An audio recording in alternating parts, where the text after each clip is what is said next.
오늘은 욥기 5장 말씀 보겠습니다. 욥기 5장 말씀 우리 다 함께 자리에 일어나서 1절부터 함께 봉독하겠습니다. 욥기 5장 1절부터 함께 읽겠습니다. 시작. 너는 부르짖어 보라. 내게 응답할 자가 있겠느냐? 거룩한 자 중에 내가 누구에게로 향하겠느냐?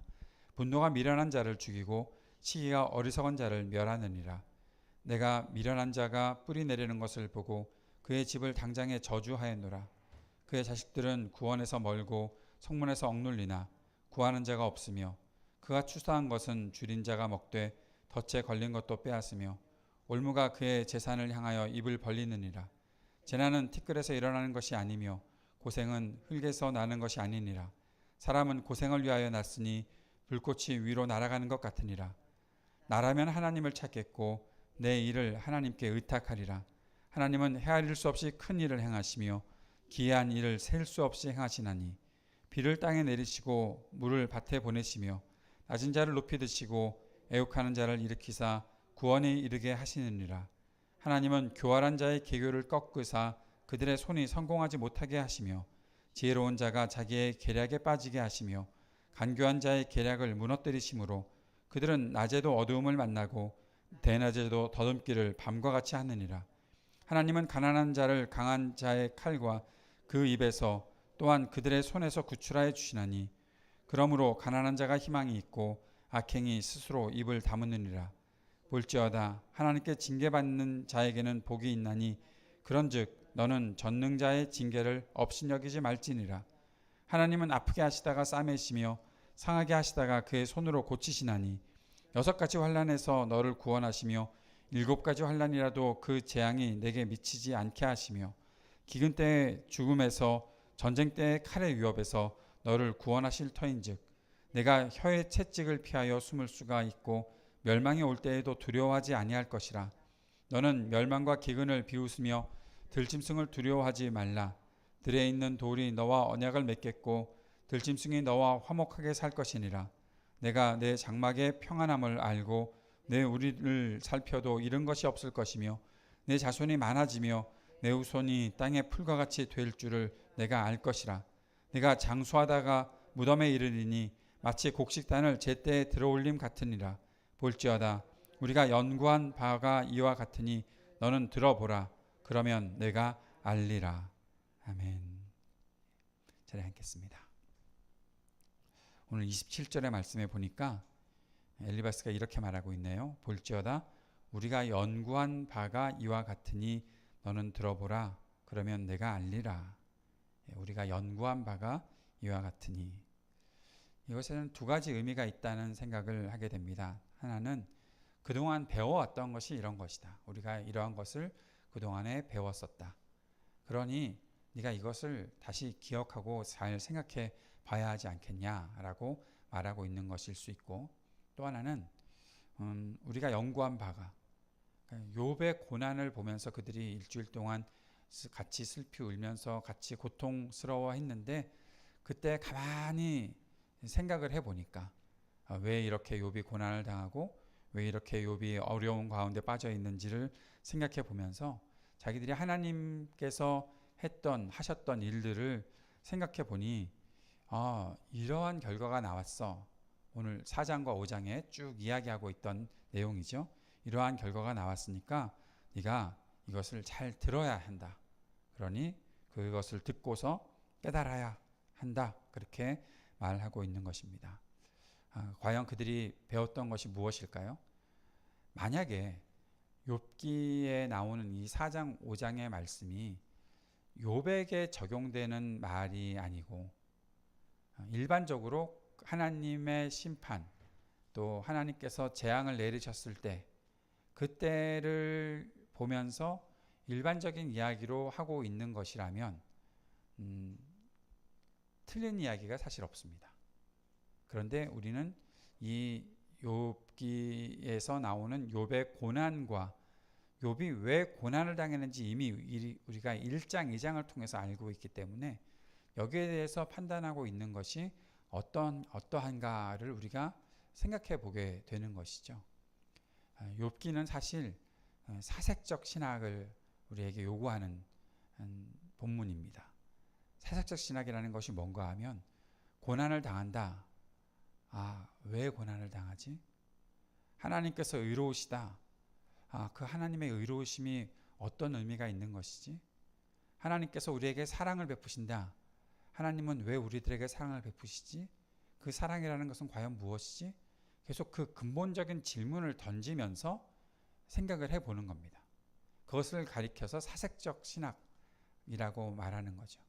사실 그리스도인들이 이 사색을 좀 할 수 있어야 합니다. 하나님께서 왜 이런 말씀을 하실까? 아마 그것을 가장 잘했던 사람들이 성경에는 베레아 교인들 같아요.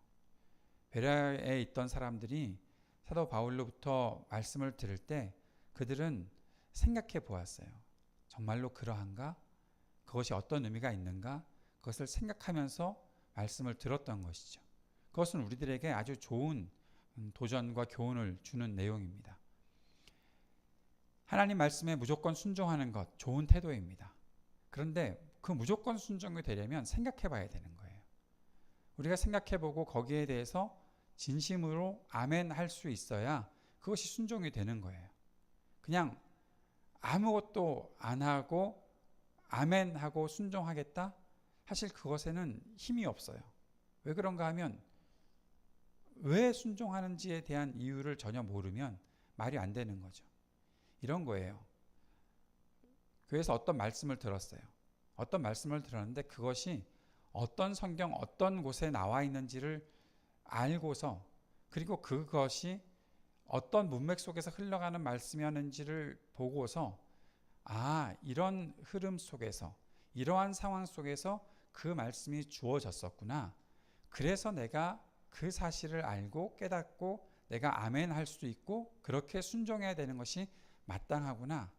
그 사실을 알고서 믿음 생활을 하는 사람과 어떤 상황에서 어떤 맥락에서 나온 말씀인지도 모르고 그냥 무조건 강단에서 선포됐으니까 아멘 해놓고 왜 내가 순종해야 되는지도 모르고 그냥 그렇게 따라다니는 사람은 나중에 힘들어지는 결과가 나와요. 왜냐하면 세상에는 우리를 흔들 수 있는 그러한 상황들이 너무 많이 있거든요. 그래서 나보다 더 목소리 큰 사람, 나보다 조금 더 많이 아는 사람, 그러면 거기에 무조건 따라가게 되는 일들이 생긴다는 것입니다. 그래서 제가 재미있는 말씀으로 드리잖아요. 제발 덮어놓고 믿지 말고 펼쳐놓고 믿으라고. 성경을 좀 펴보고 믿으라고. 성경을 펴보지도 않고 그냥 덮어놓고 다니면서 믿고 있다라고 하면 어려워집니다. 사실 그런 분들과 이야기하기가 너무 어렵습니다. 왜냐하면 덮어놓고 믿기 때문에 그런 거예요. 펼쳐지는 신앙을 좀 해야 되는데 우리의 삶도 주님 앞에 펼쳐져야 하고 주님의 말씀도 우리 앞에 펼쳐져 있어야 하고 그러면 어떤 분들은 그러시겠죠. 그러면 전화기를 매번 켜놓고 있으란 말이냐고. 요즘에는 그 종이로 된 책으로 된 성경책을 잘 안 들고 다니니까 어쨌든 어느 순간이든 그것을 할 수 있게 만들어야 되는 거죠. 전화기 들고 다니시기도 불편하시면 방법이 하나 있습니다. 가르쳐 드려요. 다 외우세요. 그냥 성경 말씀을 통째로 다 외우세요. 그러면 늘 내 머릿속에 펼쳐져 있을 테니까. 그거 아니면 늘 말씀을 좀 가까이 두고 지내셨으면 좋겠어요. 자, 그런데 보십시오. 우리가 연구한 바가 이와 같으니 자기들이 알고 있는 것을 욥에게 말했는데 내가 알고 있는 것이 욥의 상황에 잘 적용이 되는 것이었습니까? 그게 아니었다는 거예요. 아닐 수도 있다는 거예요. 그래서 우리는 끊임없이 성경을 공부하고 또 끊임없이 성경을 가지고서 묵상을 해내야 하는 거예요. 그것이 아니면 우리는 그냥 우리가 믿고 있고 우리가 알고 있는 것이 모든 상황에 적용되는 것인 줄로 착각하고 아무렇게나 그 말씀을 쓴다는 거죠. 간장병인지 콜라병인지는 알아야 음식에 넣을 거 아니겠습니까? 그런데 그것을 모르고 이것이겠거니 그러고서 얼음 컵에다가 간장을 부어주고 마시라고 하면 그건 사람을 고통스럽게 만드는 일이죠. 음식에 간장을 넣어야 되는데 콜라를 부어 넣으면 음식을 망치는 거죠. 그냥 무조건 내가 알고 있는 것이 맞겠거니 그렇게 생각하고서 그 일을 진행하면 맞지 않는 사람들이 있을 수 있다는 것을 알아야 합니다. 그런데 문제가 또 하나 있습니다. 그렇게 해놓고 사람의 반응이 내가 원했던 반응이 나오지 않잖아요. 그러면 보통 어떻게 하죠? 화를 내기 시작합니다. 그리고 더 독해지기 시작합니다. 내가 말했는데 안 들어? 이게 안 듣죠. 왜냐하면 내 상황에 맞는 이야기가 아니잖아요. 제가 제 경험을 죄송하지만 하나 말씀드려요. 제가 대학교 1학년 때 저는 교회 다니는 것을 너무 좋아했어요. 저한테는 교회가 저의 아주 깊은 사랑이었어요. 교회에서 배울 것들이 너무 많았어요. 교회 대학교 1학년 때는 대학부에 올라갔는데 대학부의 모임이 너무 좋았어요. 보통 좋은 게 아니었어요. 그냥 제가 막 기분이 좋았던 게 아니라 배울 수 있는 게 너무 많았어요. 작은 교회였지만 그 교회 대학부에서 누릴 수 있는 것들이 너무 많았거든요. 대학교 1학년 때 제가 CCC라는 대학교 선교단체에 들어가게 되었어요. 다른 것보다는 거기가 나을 것 같더라고요. 그런데 문제가 발생을 했어요. 금요일 저녁 때 CCC 전체 모임이 있었어요. 그런데 그 전체 모임에 제가 갈 수가 없었어요. 왜냐하면 저는 금요일에 교회 갔어야 되니까. 금요일에 대학부 모임이 늘 있었으니까. 그래서 거기서 찬양을 인도해야 됐고 함께 그 모임에서 배우는 것들이 너무 많아서 전체 모임에 나가지 않았어요. 매일 아침마다 같이 말씀 묵상하는 모임에 나갔고 매일 같이 사역 일을 들고 전도하는 일을 다 했어요. 근데 금요일마다 안 나갔거든요. 그랬더니 어느 날은 저를 1대1로 양육해 주던 선배가 저를 부르더라고요. 진영아, 기도 좀 하자. 그래서 네, 기도합시다. 그리고 같이 기도를 했어요. 기도를 들었는데 기도가 뭐라고 하냐면 진영이가 요즘에 CCC 전체 모임에 나오질 않아요. 진영이의 믿음이 너무 약해졌는데 주님 진영이를 도와주세요. 제가 아멘 할게요, 안 할게요? 아멘을 할 수가 없죠. 내가 CCC 모임에 나가지 않았다고. 여기서 선교단체를 거론해서 좀 그런가? 뭐 어쩔 수 없어요. 뭐 그렇게 됐으니까. 내가 그 모임에 나가지 않았다고 내 믿음이 약해졌어요? 나에게 무엇을 했느냐고 물어봤어야죠. 금요일 저녁 때 뭐 때문에 못 나오니 물어봤어야죠. 한마디도 묻지 않았어요. 그냥 모임에 안 나왔다고 믿음이 약해졌대요. 아니 매일 아침마다 나가서 말씀 묵상 같이 하고 전도하러 다니는 건 뭐예요? 그건 다 뭐 가짜예요? 1대1 양육 잘 받았잖아요. 그럼 왜 1대1 양육하는 동안에도 금요일에 나오지 않느냐는 얘기를 왜 안 물어봐요? 그냥 그 모임에 안 나왔다니까 믿음이 약해졌대요. 아멘 못하겠더라고요. 다음날 아침에 모임에 나갔어요. 같이 묵상을 하는데 제가 선포를 했어요. 다 같이 묵상하는 본문을 읽지 않았어요. 저 혼자 107편 139편을 읽었어요. 하나님은 내가 바다 끝에 거할지라도 거기 계시는 분이시라고. 그런데 왜 내가 그 모임에 나가지 않았다고 내 믿음이 약해졌냐고 얘기하냐고. 나는 CCC에 다니면서 그 훈련받았던 사람들을 C맨이라고 얘기하거든요. 나는 C맨이 되고 싶지 않다고. 나는 크리스찬이 되고 싶다고. 그리고 떠났어요. 대학교 1학년짜리가 4학년 선배들 앞에서 그렇게 얘기하고 떠났어요. 더 이상 못 나가겠더라고요. 아니 내가 거기 나가는 거 말고도 나는 거기서 시키지 않아도 전도하고 살고 그렇게 사는데 내가 왜 나를 그렇게 이유도 알지 못하는 채 그냥 나를 무시하는 사람들에게 내가 왜 속해 있어야 되겠냐고요. 후회되는 거 하나 있어요. 체계적인 훈련을 그때 조금 더 받았으면 좋지 않았을까? 그러나 저는 교회에서 저를 가르쳐 주는 것이 너무 좋았어요. 충분히 제가 믿음이 성장할 수 있었다고 분명히 믿어요.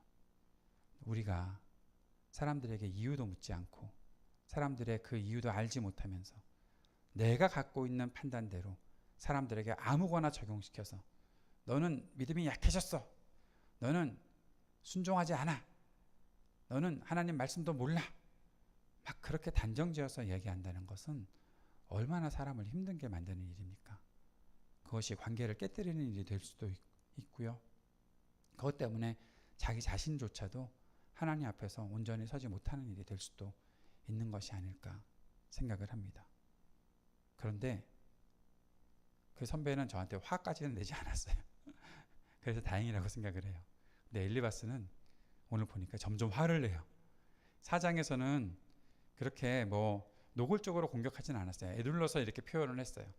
악인들이 망하는 것을 보니까 너 좀 다 이렇게 회개해야 되지 않겠니? 뭐 그런 식으로 얘기를 했는데 아예 이제는 욥한테 뭐라고 얘기를 하냐면 1절에 너는 부르짖어 봐라. 너한테 응답할 자가 있겠냐? 거룩한 자 중에 내가 누구에게로 향하겠느냐? 너 이제 아무것도 안 된다라는 얘기를 하고 있어요. 분노가 미련한 자를 죽이고 시기가 어리석은 자를 멸하느니라.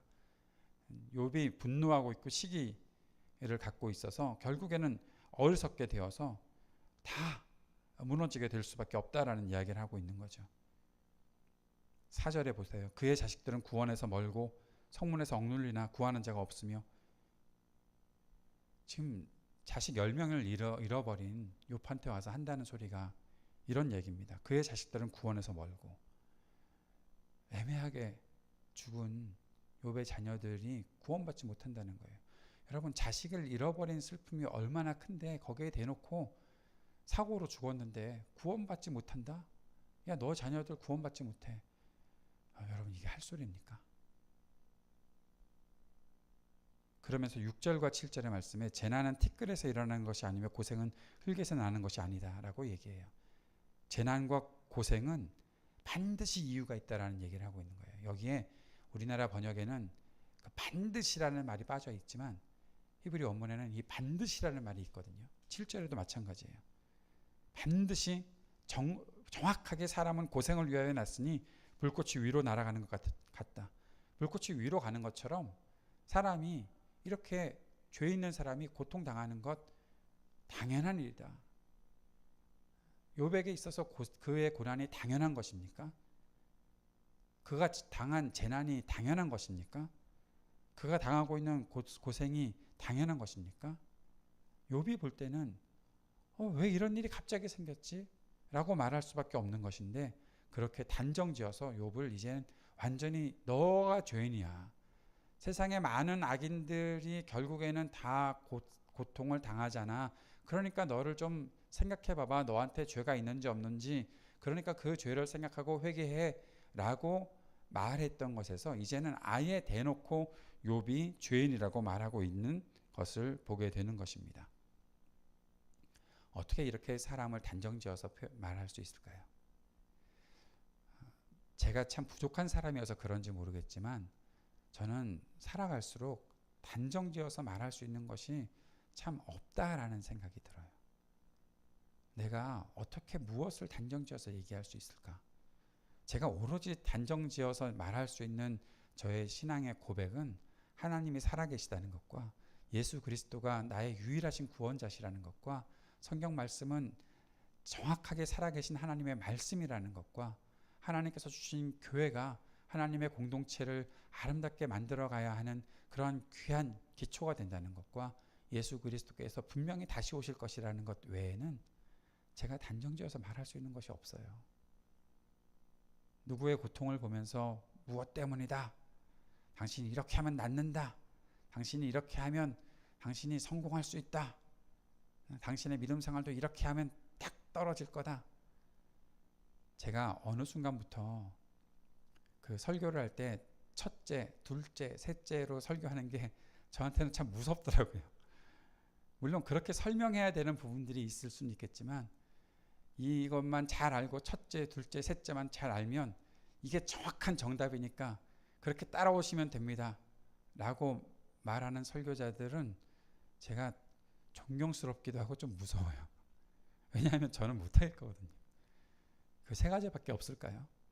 5가지밖에 없을까요? 아니잖아요. 그저 계속 생각해보고 계속 묵상해 보는 거죠. 그러다가 하나씩 떠오르면 그저 내 삶에 적용시켜 보는 거고 그것을 적어놓고 깊이 또 묵상해 보는 거지 그것밖에 없겠습니까? 예. 성경책 한번 들어보세요. 그 큰 책도 아니잖아요.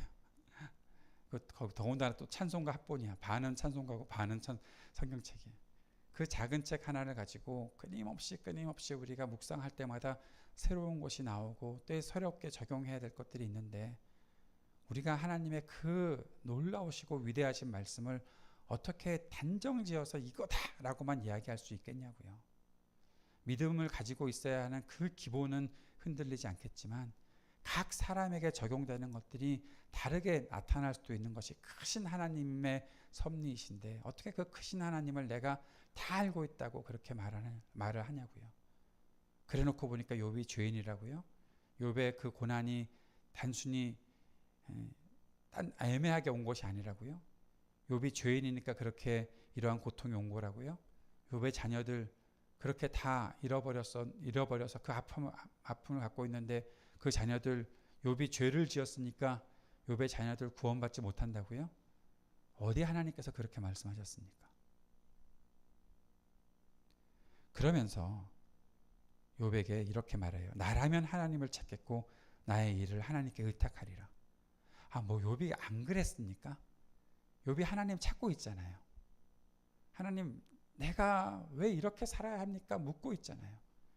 하나님 앞에서 떠나지 않고 있잖아요. 그런데 욥이 전혀 하나님을 찾지 않는 사람처럼 그렇게 말하는 것은 무엇 때문입니까? 내 일을 하나님께 의탁하리라? 예, 그렇게 하라고요. 엘리바스님 제발 그렇게 하세요. 욥도 그렇게 하고 있잖아요. 근데 왜 욥은 그렇게 안 하는 것처럼 그렇게 생각합니까? 그러면서 9절부터의 말씀은 우리가 아멘 할 수밖에 없는 말들이에요. 예, 맞아요. 하나님은 헤아릴 수 없는 큰 일을 하셨어요. 기이한 일을 셀 수 없이 행하셨어요. 비를 땅에 내리셨어요. 물을 밭에 보내셨어요. 낮은 자를 높이 드셨어요. 애곡하는 자를 일으키사 구원에 이르게 하셨어요. 하나님은 교활한 자의 계교를 꺾으셔요. 그들의 손이 성공하지 못하게 하세요. 지혜로운 자가 각 자기의 계략에 빠지게 하시는 분도 하나님이세요. 간교한 자의 계략을 무너뜨리시는 분도 하나님이세요. 예, 맞아요. 하나님 이러시다고요. 그렇죠. 그런 하나님을 우리가 믿고 살고 있어요. 그들은 낮에도 어두움을 만나고 대낮에도 더듬기를 밤과 같이 한대요. 왜냐하면 지혜로운 자들이 자기의 지혜만 의지하고 있다가 그렇게 계략에 빠지고 그렇게 무너졌기 때문에 그런 것이죠. 그런데 욥이 지금 자기의 지혜를 믿고서 살다가 이렇게 대낮에도 어두움 속에 있는 것처럼 된 거예요. 아니, 욥은 안 그러잖아요.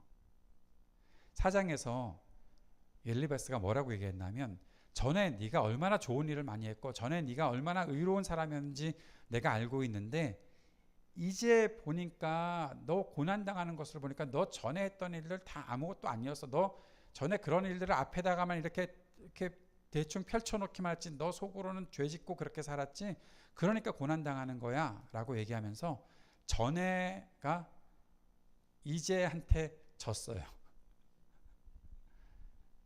이제 있는 일들을 보니까 전에 아무것도 안 한 거에 돼버린 거예요.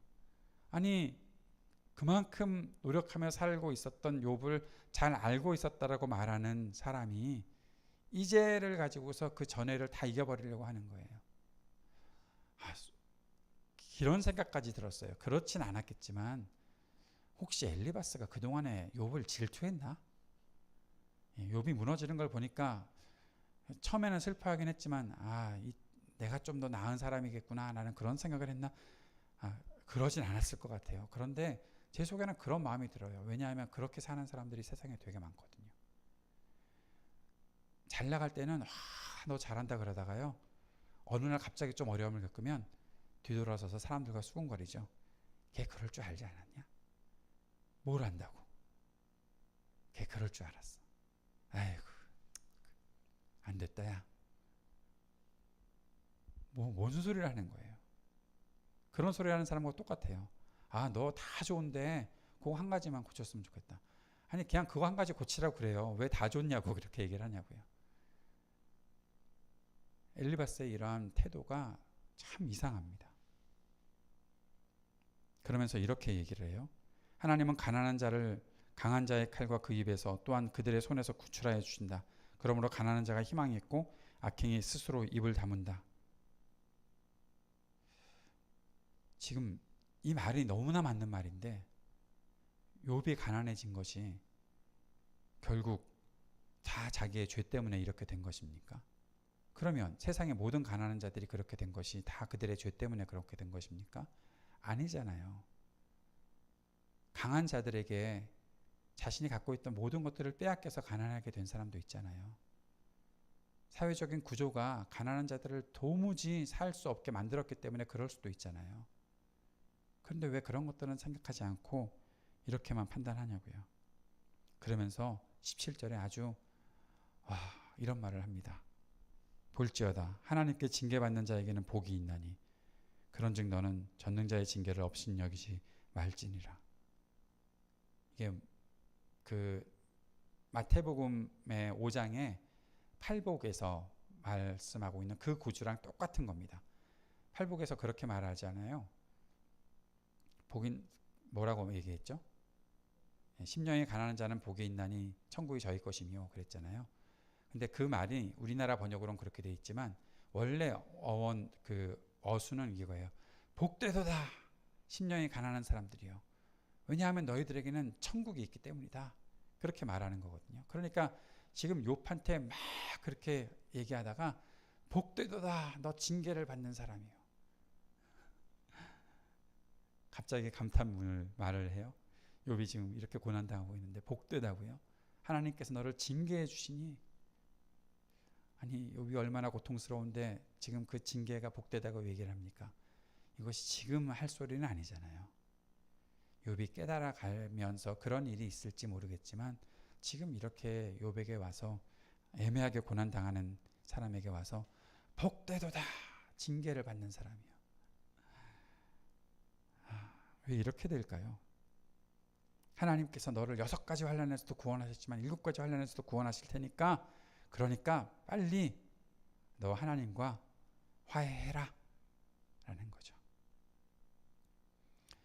이 엘리바스의 말을 다 함께 정리를 해보면 이런 겁니다. 욥아 너의 고난은 예전에 네가 알지 못했을 때 지은 죄 때문에 지금 고난을 받는 거야. 그러니까 네가 독의 밭을 갈았고 악을 뿌려서 열매를 거둔 것이야. 4장에서 얘기했던 그 내용이죠. 네가 한때 의로운 자처럼 보였지? 그런데 그거는 네가 하나님의 심판의 집행이 그동안 그만큼 연기되어 있었기 때문인 거야. 너의 고난이 너의 죄에 대한 직접적인 하나님의 심판의 결과가 아니고 하나님의 기이한 일 중에 하나가 아니라고 그렇게 쳐보자. 그러나 하나님의 심판을 받지 않아도 될 만큼 의로운 자는 아무도 없잖아. 그러니까 너는 빨리 회개하고 하나님과 화해해야 해 라고 말하고 있는 거예요. 엘리바스의 신학을 어떤 주석가는 그렇게 말합니다. 회개 추궁 신학. 회개를 추궁하는 신학이래요. 재밌는 표현이더라고요. 무조건 회개해야 한다라는 거죠. 고난 당하는 사람은. 욥기에 나오는 아주 은근한 악당이 바로 이 엘리바스입니다. 그래서 결국 42장에 하나님께서 세 친구들 중에 엘리바스 이름만 딱 거론하면서 잘못된 거다라고 얘기하시잖아요. 자, 엘리바스가 지금 한 가지 생각, 인과응보 그것 때문에 엘리바스는 딱 2가지 결론에 도달할 수밖에 없었어요. 하나는 잘 보세요. 분명한 것은 고난을 당하는 이유는 죄를 지었기 때문이다라는 게 꽉 들어와 있으니까 생각을 해봤어요. 엘리바스가 이렇게 생각했을 거예요. 욥이 아무런 죄도 없이 고난을 당한다? 그러면 이건 하나님이 잘못하신 거네. 맞잖아요. 아무런 죄도 없는 사람에게 고난을 주셨다면 하나님이 잘못하신 거잖아요. 근데 엘리바스가 하나님이 잘못했다라는 것을 인정할 수 있어요? 아니요. 절대로 그거 못하는 거예요. 그러니까 단 한 가지 나아갈 수 있는 길은 욥이 우리 누구도 알지 못하는 죄를 저질렀어. 욥은 악을 행했어. 그러니까 욥이 고난받는 것이 당연한 거야 라고 생각을 하고 있는 거죠. 여러분 우리가 갖고 있는 아까 엘리바스가 말했던 대로 우리가 배웠던 바는 이것인데 우리가 배웠던 것이 어떤 것인지 모르겠지만 그것 하나만 가지고 모든 것을 다 알고 있다고 생각하는 것이 얼마나 어리석은 일이 되는 것인지 엘리바스는 우리들에게 교훈을 주고 있는 것입니다. 우리는 엘리바스를 반면교사 삼을 수 있어야 합니다. 그래서 억울하게 고통당하는 사람들을 보면서 아, 너 죄 때문에 고난 당하는 거다라는 그러한 조급한 판단 하지 말아야 됩니다. 그리고 또 한 가지, 조급하게 막 회개시키려고 무조건 너 죄인이니까 빨리 회개해라고 말하고 그렇게 우리의 믿음을 그렇게 표현한다면 그것도 결국 사람들에게 그 폭력을 가하는 것이 될 수밖에 없는 것이죠. 그러한 태도가 우리들에게는 멈추어져야 할 것이라 그렇게 믿습니다. 사랑하는 여러분,